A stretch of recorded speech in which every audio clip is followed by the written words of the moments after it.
Thanks for inviting us in at 6 o'clock, and we begin tonight with witnesses in the Delphi murders trial.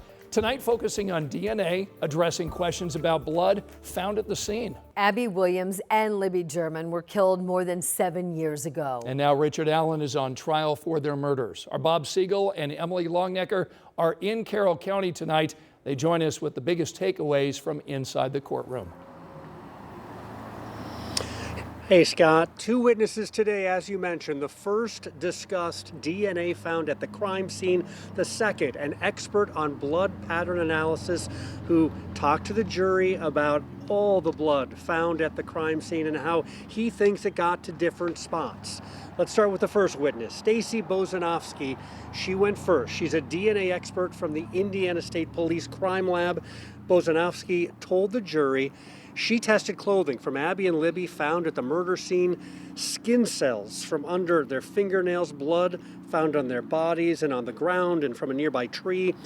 The big conclusions from the state's DNA expert, Richard Allen's DNA was not found anywhere at the crime scene, including on the cartridge that the prosecutor claims came from one of Allen's guns. And she also said Abby and Libby's DNA was not found on any of the items taken from Allen's home when investigators served a search warrant. Keep in mind, this testimony came from a witness presented by the state, likely a move to lessen the impact of that testimony if the jury were to hear it first from the defense. After that, the focus remained on the crime scene, but this time specifically on all the blood that investigators found there. And that means the jury had to once again look at very graphic photos of the victims. I'll warn you, even the testimony I'm about to describe is very graphic.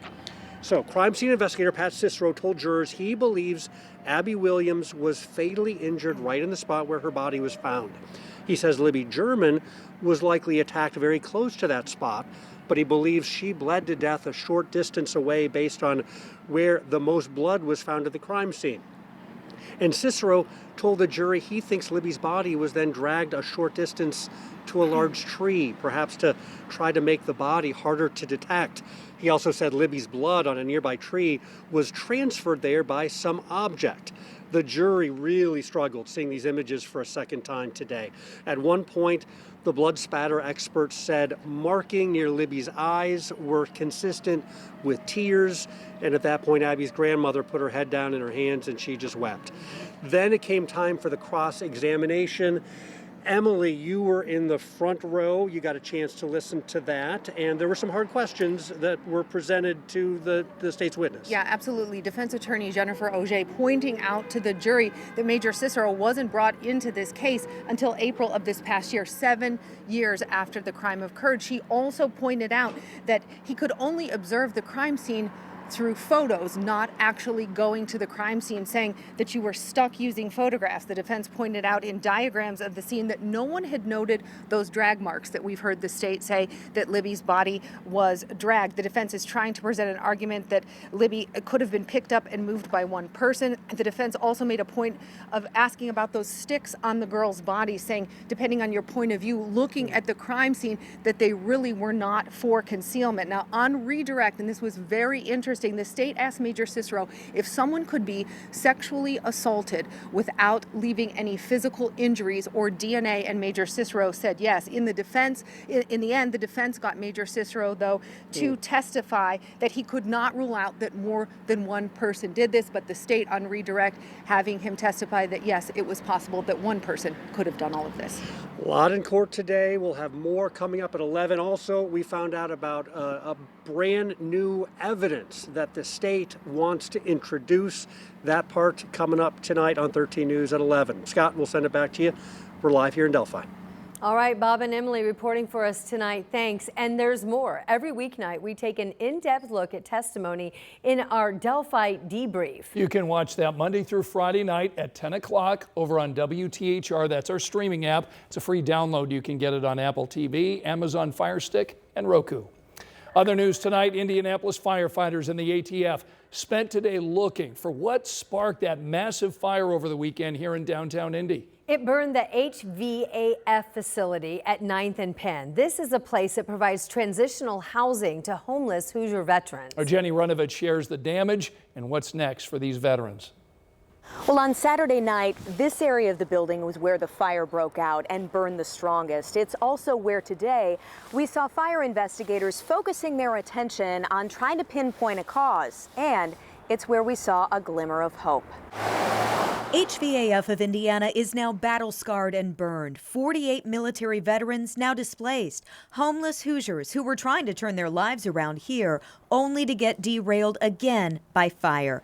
The CEO calls the damage catastrophic and says temporary housing hasn't been easy. The Taylor Swift concert took so many hotel rooms that veterans placed in one hotel Sunday had to move to 3 different hotels on Monday.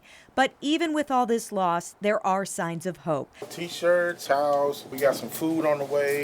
Donations from the community are pouring in. Money for hotels and transportation, clothing, food, and hygiene items for the veterans. It takes a special person to raise their right hand and say, I'll do whatever it takes to defend this country and our people and our way of life.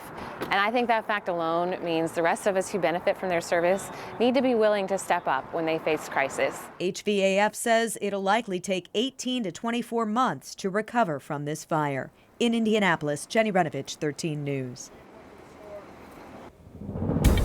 Mainly cloudy but mild Monday afternoon, early evening for us. Temperatures are still in the upper 60s. We have 67 degrees in Noblesville, 68 in Greensburg. Sun on its way down at this hour. Evening temperatures will fall from the 60s into the 50s for a couple of hours, but as the southerly flow kicks in, we're quickly going to be back into the low to mid 60s as we start our Tuesday. Nothing weather-wise to slow you down out the door tomorrow morning. Sunrise is at 10 minutes after 8 o'clock. Near record warmth tomorrow afternoon. And again on Wednesday, ahead of a rain chance on Halloween. I'll have the hour-by-hour timeline. All right, thanks so much, Angela. Now, the family of a man shot and killed by police last year is suing the city and the IMPD officer involved.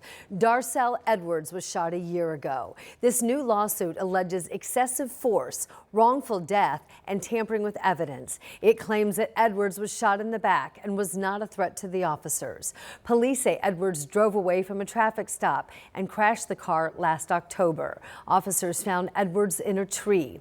In body cam video, you can hear officers tell him not to reach before shots are fired. Police never located a gun in the area. Tonight at 6, Metro Police are sharing more details about the department's most recent Operation Domestic Disruption. This is designed to get violent abusers off of our streets. Today, our Samantha Johnson sat down with the deputy chief, who says it's working.